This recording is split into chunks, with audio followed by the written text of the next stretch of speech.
الله وبركاته.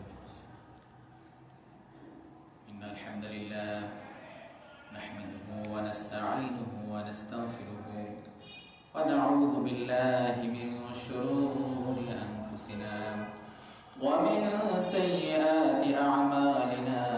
من يهدي الله فلا مضل له ومن يضلله فلا هادي له.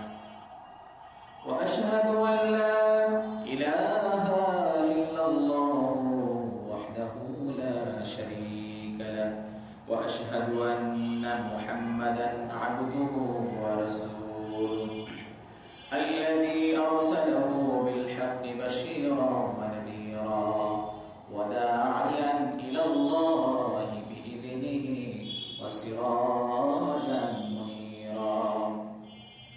فقد قال الله تعالى في كلامه المجيد والفرقانه الحميد: أعوذ بالله من الشيطان الرجيم.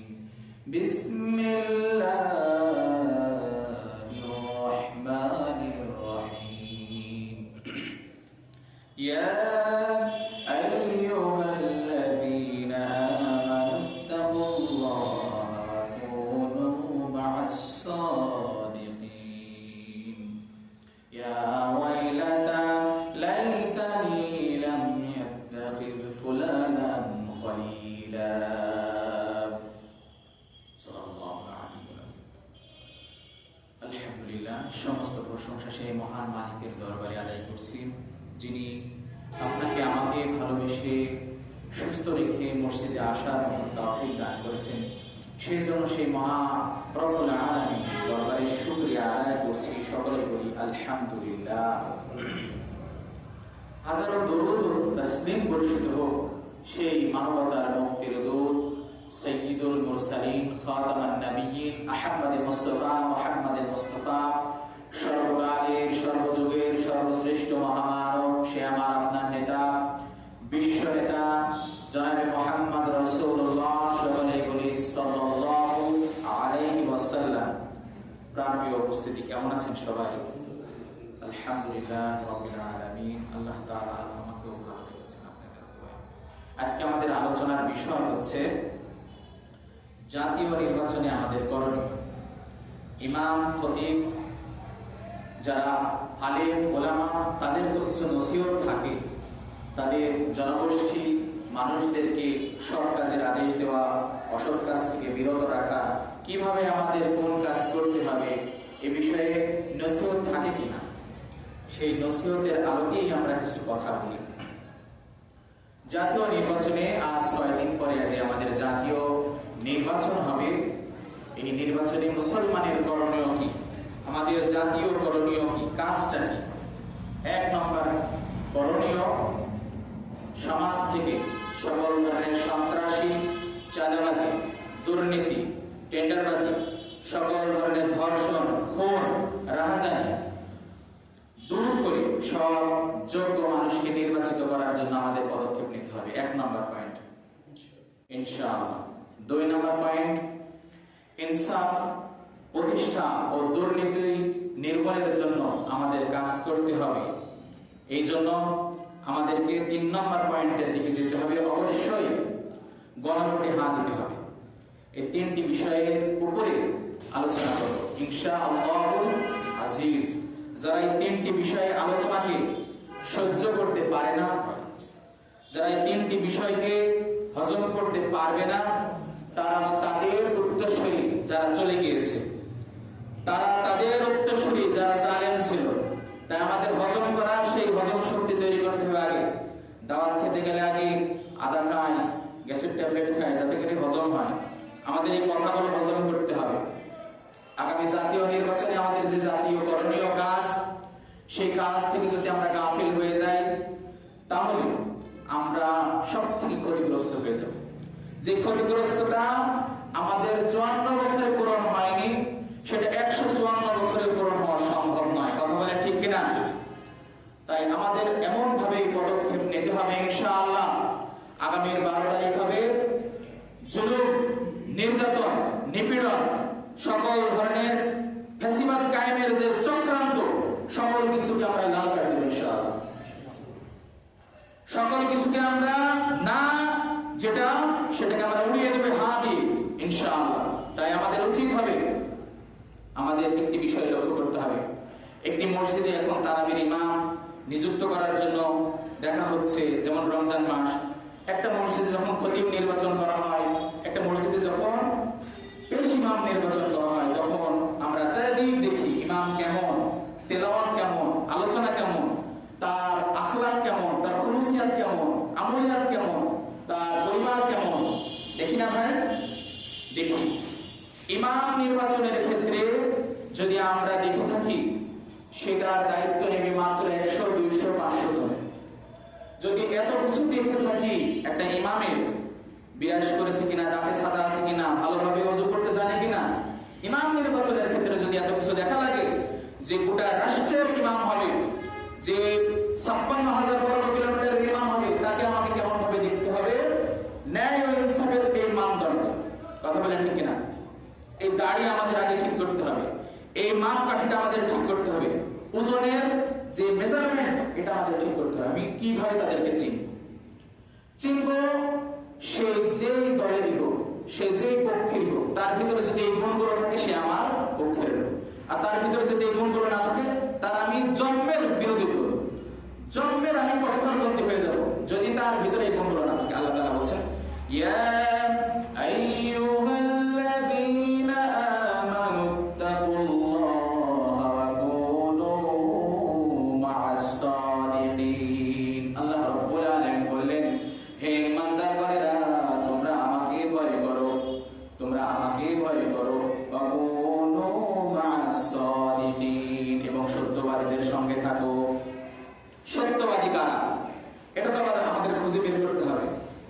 সত্যবাদী কারা? আল্লাহ তাআলার ভাষায় এই সত্যবাদীদেরকে আবার খুঁজে বের করতে হবে। যদি সত্যবাদী আমি না চিনি, আমি মনে করেছিলাম এটাও মনে হয় সত্যবাদী, এটাও মনে হয় সত্যবাদী, কিন্তু পরক্ষণে দেখলাম সত্যবাদী নয়, বরং এরা হলো জুলুমকারী, এরা জালেম, আল্লাহ তাআলার বিধানের সাথে নাফরমানি করেছে। তো আমাদের এটা চিনতে হবে। আল্লাহ তাআলা বলেন, কুনু মা'আস সাদিকিন, হে ঈমানদারগণেরা, তোমরা আল্লাহকে ভয় করো এবং সত্যবাদীদের সঙ্গে থাকো। যদি না থাকো, তাহলে তোমাদের ইহকালও শেষ হবে, পরকালও শেষ হবে। যদি আমি আতরওয়ালার সাথে থাকি, আমি একটা আজকে আতর দিয়েছি, নাম হলো শাহী উড, তো আমি এই শাহী উড যদি আমার সঙ্গে থাকেন, তো আমি আপনাকে একটু দিলাম, তাহলে আমার সঙ্গে থাকার কারণে আপনার ওই আতরের ঘ্রাণটা আসলো। কথা বলেন ঠিক কিনা ভাই? আমি যদি গাঁজাখোরের সাথে থাকি, আমি গাঁজা খাই না, কিন্তু গা থেকে গাঁজার যদি গন্ধ বাড়ায়, আপনি বলতে পারেন কি ব্যাপার, খতিব সাহেবের গা থেকে গাঁজার গন্ধ বেরোলো, কারণ কি? মনে হয় না কিছু আছে, যা রটে তা তো কিছু বটেও, মনের মধ্যে একটু খটকা লাগতেও পারে। তাহলে বন্ধু নির্বাচন করতে হবে সত্যবাদী। আমি আগামী 5 বছরের জন্য কাকে বন্ধু হিসেবে নির্বাচন করছি, এটা দেখতে হবে। আমি যদি ইমাম নির্বাচনের ক্ষেত্রে যদি এত কিছু দেখি, তাহলে যে জাতীয় ইমাম হবে, যে এই একটা আসনের ইমাম হবে, তাকে আমি কিভাবে নির্বাচিত করবো, এটা আমাকে দেখতে হবে। আপনি যখন মেয়ের বিয়ে দেন, ছেলে কি চাকরি করে, ছেলের ব্যবসা কেমন, ছেলের কর্ম কেমন, দেখেন না ভাই? ছেলে নেশা করে কিনা, ছেলে কোনো অসুস্থ কিনা। ছেলে যদি হয়, মনে করেন যে নেশাখোর, মাদক গ্রহণ করে, নেশা করতে করতে লিভার নষ্ট করে ফেলেছে, ছেলের সাথে বিয়ে দিবে? বিয়ে দিবে না। এত কিছু যদি একটা মেয়ের বিয়ে দেওয়ার জন্য যদি করেন, তাহলে এই 56,000 বর্গ কিলোমিটারের যত নারী রয়েছে, তারা যে নিরাপদে থাকবে, যে ইমামের আন্ডারে, যে নেতার আন্ডারে, সেই নেতাকে নিযুক্ত করার সময় আমাকে কেমন করতে হবে, এটা তো আল্লাহ তাআলা বলেছেন। আল্লাহ রাব্বুল আলামিন বলেছেন যে তোমাদের হক কথা বলতে হবে। যদি তোমার মৃত্যু হয়ে যায়, তাও তোমাকে হক কথা বলতে হবে। যদি তোমাকে আগুনে পুড়িয়ে কয়লা করা হয়, তাও তোমাকে হক কথা বলতে হবে। যদি তোমাকে টুকরা টুকরা করে কেটে নদীতে ভাসিয়ে দেওয়া হয়, তাও তোমাকে হক কথা বলতেই হবে। কথা বলে ঠিক কিনা? হক কথা আমাদের বলতে হবে। এখন অনেকে ভাবতে পারে যে হক কথা বললে তো আমাদের ভয় লাগে। ভাই, ভয় একমাত্র আল্লাহ রাব্বুল আলামিন, ওয়াত্তাকুল্লাহ ইন্নাল্লাহা মা'আল মুত্তাকিন, একমাত্র আমাকে ভয় করো। কোন নেতাকে, কোন খেতাকে ভয় করার আমাদের কি নাই, সময় নেই। আল্লাহ তাআলা বলেন, ওয়ালা তাহিনু ওয়ালা তাহজান ওয়া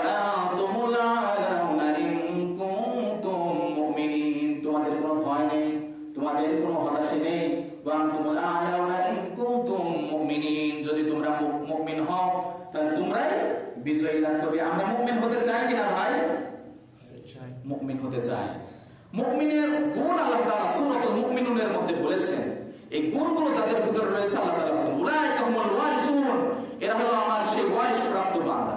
আল্লাযীনা ইয়ারসুনাল ফিরদাউস হুম ফিহা খালিদুন, যাদেরকে আমি জান্নাত দেওয়ার প্রতিশ্রুতি দিয়েছি, আর যে জান্নাতে আমি প্রবেশ করাবো আর তাদের সেই জায়গা থেকে বের করে দেব। সুবহানাল্লাহ, সকলে বলে সুবহানাল্লাহ। তাহলে সেই জান্নাতে যদি যেতে চাই তাহলে আমাদের বন্ধু নির্বাচন করতে হবে করার মতো করে। যদি আমরা এটাতে ব্যর্থ হই, কি বললাম 54 বছরে যেটা ব্যর্থ হয়েছি 154 বছরে এই ভার ভালো করা সম্ভব নয়। যখন ওষুধ রেজিস্ট্যান্স হয়ে যায়, আপনি একটা অ্যান্টিবায়োটিক খেয়েছেন, মনে করেন যে হচ্ছে আপনি অ্যাজিথ্রোমাইসিন খেয়েছেন বা তারপরে স্টেজ আরেকটা অ্যান্টিবায়োটিক খেয়েছেন, কাজ হচ্ছে না, তাহলে ওই অ্যান্টিবায়োটিক যদি আবার আপনি খান, ওই অ্যান্টিবায়োটিক যদি আবার খান, কাজ করবে না? কাজ করবে না। তাহলে যেই অ্যান্টিবায়োটিক বিগত 54 বছরে কাজ করে নাই, এই সমাজের ভাইরাসগুলো মারার জন্য, এই সমাজের দুর্নীতিগুলো মারার জন্য, ব্যাকটেরিয়াগুলো মারার জন্য, সেই অ্যান্টিবায়োটিক বার ওটা রেজিস্ট্যান্স হয়ে গেছে, নতুন অ্যান্টিবায়োটিক আবার আবিষ্কার করতে হবে। কথা বলে ঠিক কিনা? বিজ্ঞানী যে আবিষ্কার করেছিলেন পেনিসিলিন, মানুষের সেপ্টিক ঘাও হয়ে যাচ্ছিল, মারা যাচ্ছিল, পেনিসিলিন আবিষ্কার করার পরে ওই পেনিসিলিনের মাধ্যমে সুস্থ হয়ে যাচ্ছিল মানুষের সেপ্টিক ঘা থেকে তারা বেঁচে যাচ্ছিল।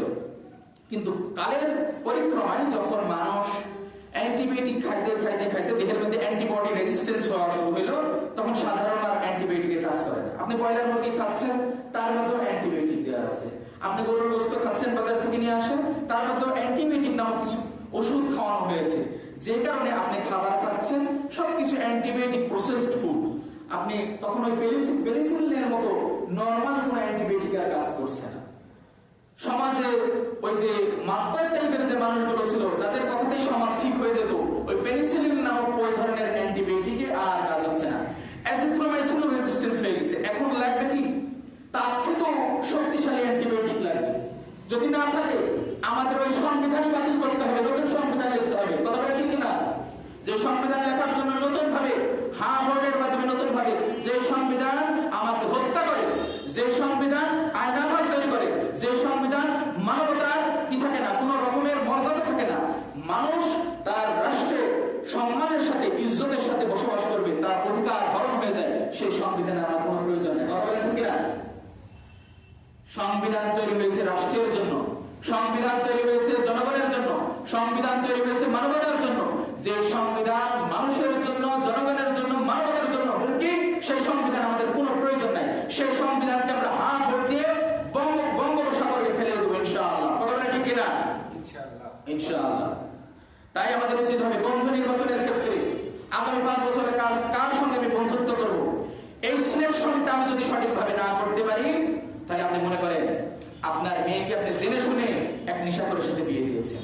আপনি জেনে শুনে আপনি কি করেছেন, আপনার যে মেয়ে বিয়ে দিয়েছেন তার 2টা কিডনি নষ্ট, এমন পাত্রের সাথে বিয়ে দিয়েছেন। জেনে শুনে যে দেশকে অস্থিতিশীল পরিবেশ করবে, যে দেশে কোরআনের কোন আইন পাশ করবে দূরের কথা, কোরআনের প্রত্যেকটা আইনের সাথে নাফরমানি করবে, বিরোধিতা করবে প্রত্যেকটা পদক্ষেপে, তাকে আমি নিয়ে এসেছি।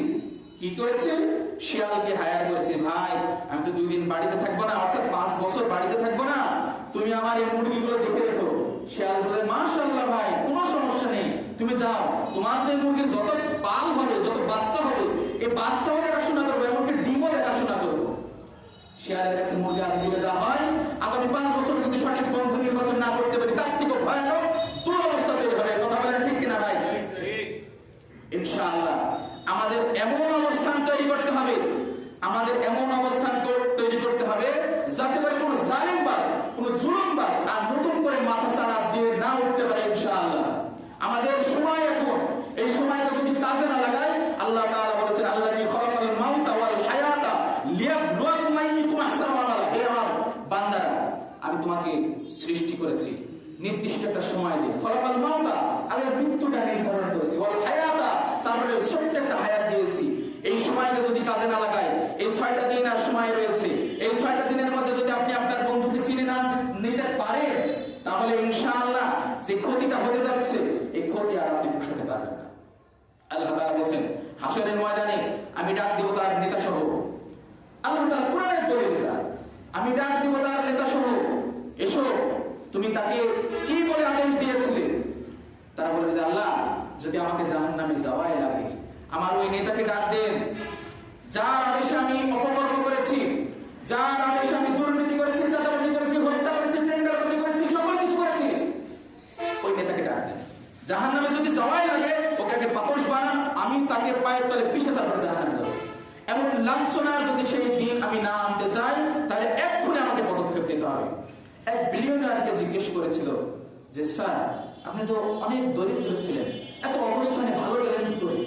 তো বলছেন যে স্টার্ট নাও, তুমি যেটা করতে চাও সেটা এক্ষুনি শুরু করে দাও, টাইমকে আর নষ্ট করো না, টাইমকে নষ্ট করো না, স্টার্ট নাও, শুরু করে দিতে হবে।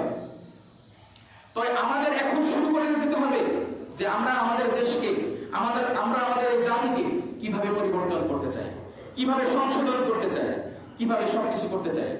জুলাই গণভোটে যদি আমরা জয়যুক্ত না করতে পারি, তাহলে দেশের জন্য কি ক্ষতি হতে পারে?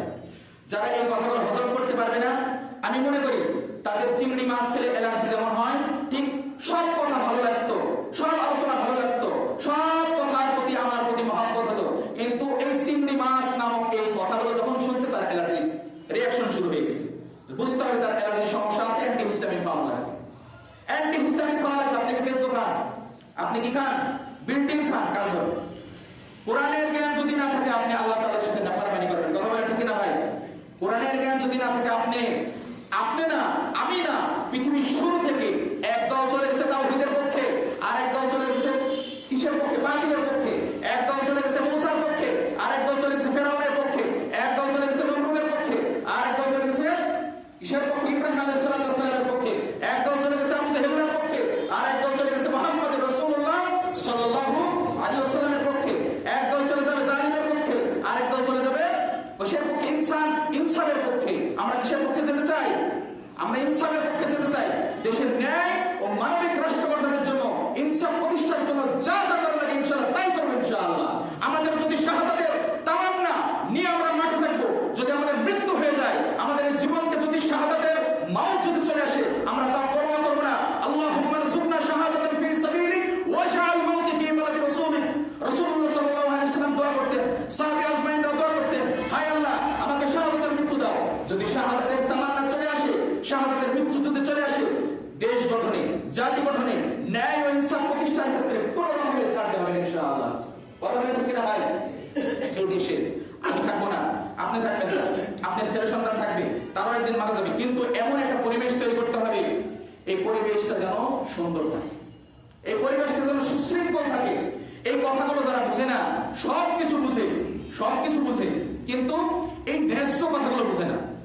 আমার ঘাড়ের উপর উঠে আমাকে চাবুক দিয়ে পিটাবে, এটা আমি কেন বুঝতে চাই না? এটা সহজ কথা। আপনি যদি মিথ্যা প্রপাগান্ডা ছড়ান যে ভাই আমি হ্যান করি না, তেন করি না, আমি এই করবো সেই করবো, আল্লাহ তাআলা বলছেন ইয়া ওয়াইলাতা লাইতানি লাম ইয়াত্তাখিয ফুলানান খলিলা। এই ইমানদারগণ, আল্লাহ তাআলা বলছেন হে বান্দারা, তোমরা যেই কথাগুলো বলো, যেই কাজ করো না, তা আমার কাছে অত্যন্ত জঘন্য একটা অপরাধ, তা আমার কাছে একটা ঘৃণিত কাজ। আল্লাহ তাআলা এটা বলেছেন। রাসূলুল্লাহ সাল্লাল্লাহু আলাইহি ওয়াসাল্লাম বলেছেন, সাল্লাল্লাহু আলাইহি ওয়াসাল্লাম, রাসূলুল্লাহ সাল্লাল্লাহু আলাইহি ওয়াসাল্লাম বলেছেন যে মুনাফিকের আলামত তিনটা: মিথ্যা কথা বলা, ওয়াদা ভঙ্গ করা এবং আমানতের খেয়ানত করা। আমরা আমাদের আগামীতে আল্লাহ তাআলা সূরা নিসার 58 নম্বর আয়াতে বলেছেন, ইন্নাল্লাহা ইয়ামুরুকুম আন তুআদ্দুল আমানাতি লিআহলিহা। হে ইমানদারগণেরা, তোমরা তোমাদের যে আমানত, এই আমানতটা যোগ্য ব্যক্তির কাছে পৌঁছে দাও। যদি না পৌঁছাতে পারো, তাহলে তোমরা ব্যর্থ হয়ে যাবে। আমরা যে দোয়া করি, রব্বানা আতিনা ফিদ দুনিয়া হাসানা ওয়া ফিল আখিরাতি হাসানা ওয়া কিনা আযাবান নার। আল্লাহ দুনিয়ার কল্যাণ দাও, আখিরাতে কল্যাণ দাও। কি করে পাবো? কল্যাণের জন্য আমি কাজ করি নাই। আমি কাঁঠাল গাছ লাগাইছি, বাজারে একটা নতুন আম আসছে, আমের খুব স্বাদ ভালো, আপনাকে বললো এই আমের খুব স্বাদ ভালো, আপনি বললেন আল্লাহ তুমি আমার কাঁঠাল গাছে এই আমটা একটু ধরাই দাও। জীবনে ধরবে ভাই? জীবনে ধরবে কাঁঠাল গাছে আম? আপনাকে আল্লাহ তাআলা বলেছেন, ইন্নাল্লাহা ইয়ামুরুকুম বিল আদলি ওয়াল ইহসান। সমাজে ন্যায় ও ইনসাফ প্রতিষ্ঠা করো। যদি সমাজে ন্যায় ও ইনসাফ প্রতিষ্ঠিত না থাকে, তাহলে রাজার ছেলে রাজা হবে, প্রজার ছেলে আর কখনো রাজা হতে পারবে না। রাজার ছেলে যদি অন্যায় করে, সেটা 7 খুন মাপ। প্রজার ছেলে যদি অন্যায় করে, সেটা কি হয়ে যাবে? 100 বার বিচার করা হবে, 500 বার বিচার করা হবে। হযরত উমর ফারুক রাদিয়াল্লাহু তাআলা আনহু তার সন্তান অপরাধ করেছিল, অপরাধ করার কারণে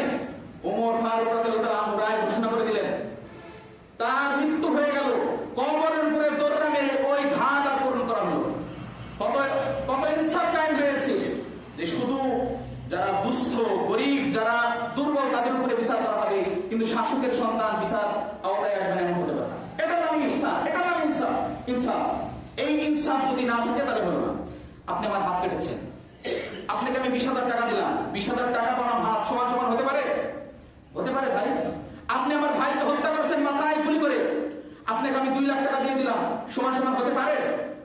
কিসাস আল্লাহ তাআলা বলেছেন, আমি এমন, আল্লাহ তাআলা বলেছেন যে তোমরা সমাজে যখন বিচার পরিচালনা করবে তখন অবশ্যই সুবিচার করবে। ওয়াইদা হাকামতুম বাইনান নাস আন তাহকুমু বিল আদল, সমাজে যখন বিচার করবে অবশ্যই সুবিচার করবে। আর আল্লাহ তাআলা থেকে সুবিচারক কেউ হতে পারে? আল্লাহ তাআলা বলেছেন যে বিচার যদি সমাজে প্রতিষ্ঠিত হতো তাহলে কারো বাধ্যতা করার কোনো ক্ষমতা থাকতো না, কারো ক্ষমতার কোনো বড়াই দেখাতে পারতো না যে আজকে আমার এই মামা, আজকে আমার খালু যে অপরাধ করেছে ছাড় দিয়ে দাও, বলার সাহসই পেত না। তাই আমাদের উচিত হবে এমন ভাবে রাষ্ট্রকে গঠন করা যাতে করে রাত 2টার বেলাও যদি চলি তাও কোনো আমার ভয় থাকবে না, দিনেও যদি চলি তাও আমার কোনো ভয় থাকবে না। হযরত খাব্বাব রাদিয়াল্লাহু তাআলা আনহুকে বলেছেন, খাব্বাব রাদিয়াল্লাহু তাআলা আনহু, বড্ড তুমি তাড়াহুড়া করছো, ভয় পেও না।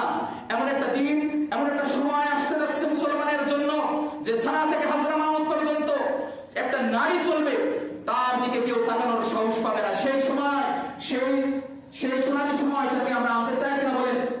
আমাদের প্রয়োজন আছে কিনা বলেন? আমাদের চেষ্টা করতে হবে, আল্লাহ রাব্বুল আলামিনের কাছে দোয়া করতে হবে। দেখুন আজকে সরকারি মেডিকেলে গেলে আপনার সাথে বৈষম্য হচ্ছে, আমার সাথে বৈষম্য হচ্ছে। রাষ্ট্র কি এতই ধ্বজভঙ্গ হয়ে গিয়েছে, রাষ্ট্রের কি ধুরিতে এতই বল হারিয়ে গিয়েছে যে তার জনশক্তিকে, তার দেশের রাষ্ট্রের যে নাগরিক রয়েছে যারা, তাদেরকে চিকিৎসা দিতে পারে না? তারা মুখের দিকে তাকায় না যে স্যার একটু পেটে ব্যথা, সাথে সাথে ফসফস করে 5-6টা ওষুধ রেখে দেয়, দূর হন আমার সামনে থেকে। এই দুর্ব্যবহার করার সাহস দিয়েছে কিনা? এটা কি ইনসাফপূর্ণ রাষ্ট্র বলেন? রাষ্ট্রে আজকে রাজশাহী মেডিকেলে যাবেন, দেখবেন যে বারান্দার সামনে, টয়লেটের সামনে শুয়ে আছে। ওটা কি মানুষ না? ওটা কি মানুষ না ভাই? ওটা আপনার ভাই, ওটা আপনার বোন। আপনি মনে করেন নিরপেক্ষ জায়গা থেকে আপনি চিন্তা করেন, দলকানার মতন যদি চিন্তা করেন, চোখে যদি রঙিন চশমা পরেন, তাহলে দেখবেন যে বিরিয়ানি খাচ্ছেন, সাদা ভাত খাচ্ছেন, তাও বিরিয়ানির মতন দেখা যাচ্ছে। আপনি রুটি খাচ্ছেন, তাও দেখবেন যে হলুদ লাগছে। আপনি দুধ খাচ্ছেন, তাও দেখবেন যে হলুদ লাগছে। যা দেখছেন সব হলুদ লাগছে। আপনার নেতা যে কথা বলবে শুধু সেই কথাকে আপনার ভালো লাগবে, কিন্তু যদি কোরআন দিয়ে দেখেন, সুন্নাহ দিয়ে দেখেন, মানদণ্ডটা হবে এটা, এর বাইরে আমার কোনো কিছু নেই। কে কি বলবে এটা আমার দেখা নেই। আল্লাহ তাআলা বলেছেন যে কোরআন এবং সুন্নাহ পুরো আঁকড়ে ধরো। আল্লাহ রাসূল বলেছেন কোরআন এবং সুন্নাহ আঁকড়ে ধরো। মুসলমানের পরিচয়, মুসলমান যতদিন পর্যন্ত এই আমলটা করেছে ততদিন পর্যন্ত গোটা বিশ্ব মুসলমানরা শাসন করেছে। যতদিন পর্যন্ত মুসলমানের ভিতরে শাহাদাতের তামান্না ছিল ততদিন পর্যন্ত গোটা পৃথিবী মুসলমানরা শাসন করেছে। আর যেই দিন থেকে মুসলমানরা মনে করছে না জানি কথা বললে না মানুষ মাইন্ড করতে পারে, মানুষ কি বলবে, আল্লাহ না জানি আমার জানটা বের হয়ে যায় নাকি, আমার মৃত্যু যদি লেখা থাকে এখন আলোচনা করতে করতে হয়ে যেতে পারে। আর মৃত্যু যদি লেখা না থাকে, এখন 2026 সাল, 3026 সালে আমার মৃত্যু না হতে পারে, আল্লাহ যদি হায়াত দেয়। কথা বলেন ঠিক না ভাই? মৃত্যু দেওয়ার মালিক আল্লাহ, মৃত্যু না দেওয়ার মালিক আল্লাহ। সে আল্লাহ তাআলার উপরে তাওয়াক্কুল করতে হবে। আল্লাহ তাআলা বলেছেন ওমাইয়াত্তাকিল্লাহ ইয়াজআল লাহু মাখরাজা, যে আল্লাহ তাআলার প্রতি তাওয়াক্কুল করলো, ইয়াজআল লাহু মাখরাজা, আমি তার মুক্তির পথ বের করে দেব। মুক্তি কি? আল্লাহ তাআলা বলেছেন মুক্তি হলো দুনিয়া এবং আখিরাতের মুক্তি। দুনিয়ার আখিরাতের মুক্তি, আখিরাতের মুক্তি চূড়ান্ত মুক্তি। আখিরাতে যদি আপনি জাহান্নামে যান, ওই নেতার সাথে যদি আপনিও জাহান্নামে যান, কি অবস্থা হতে পারে? নেতা সিলেক্ট করতে হবে ভালোভাবে। কোন দুর্নীতি, চাঁদাবাজি, ধর্ষণ, খুন এই আগামীর সমাজে আমরা দেখতে চাই না। লাল কার্ড দিয়ে আমরা বঙ্গোপসাগরে ঝাঁটা পিটা করে দূর করে দেবো ইনশাআল্লাহ। এই সমাজ ইনসাফপূর্ণ একটি রাষ্ট্র হবে। মাদকের অভয়ারণ্য হয়ে গেছে। মাদক, আপনি যেদিকে যান সেদিকে খালি মাদক আর মাদক, মাদক আর মাদক, ফেন্সিডিল, ইয়াবা। আপনি কি ভাই, আপনি কি সমাজে বাস করতে চান না? আপনি কি সমাজে এটা আমরা কি বাস করতে পারবো না? আমাদের কি কোনো অধিকার নেই? আমাদের কোনো অধিকার নেই। এক ব্যক্তিকে বলছে মাদকটা এতই জাহিজপূর্ণ বিষয় হয়ে গেছে, এক ব্যক্তি আরেক মাদক সেবন ব্যক্তির কাছে বলছে ভাই আমার একটু অসুখ, বলছে ভাই তোমাকে একটা পরামর্শ দিই। যে কি বলেন ভাই পরামর্শটা? বলছে ভাই 3 বেলা একটু নিয়ম করে কয়েকদিন একটু গাঁজাটা খাও, এটাও তো আল্লাহর নিয়ামত, এটাও তো একটা পাতা, এটা তো একটা সিদ্ধি, এটা খাও, দেখো যে তোমার শ্বাসকষ্ট নামক রোগটা ভালো হয়ে যাবে। নাউজুবিল্লাহ। কোনো নেশা, কোনো তামাক, কোনো মাদক দিয়ে কোনো কি হয় না, কোনো ব্যাধি দূর হয় না। মাদক দিয়ে আরো ব্যাধি সৃষ্টি হয়, যেমন ভাবে দেহের সৃষ্টি হয় তেমন ভাবে সমাজের সৃষ্টি হয়। তাই মাদককে দূর করতে হলে ইনসাফপূর্ণ রাষ্ট্র আমাদের গঠন করতে হবে। আল্লাহ তাআলা আমাদেরকে সেই তৌফিক দান করুক। সকলেই বলি আল্লাহুম্মা আমিন। ওয়া মা আলাইনা ইল্লাল বালাগ।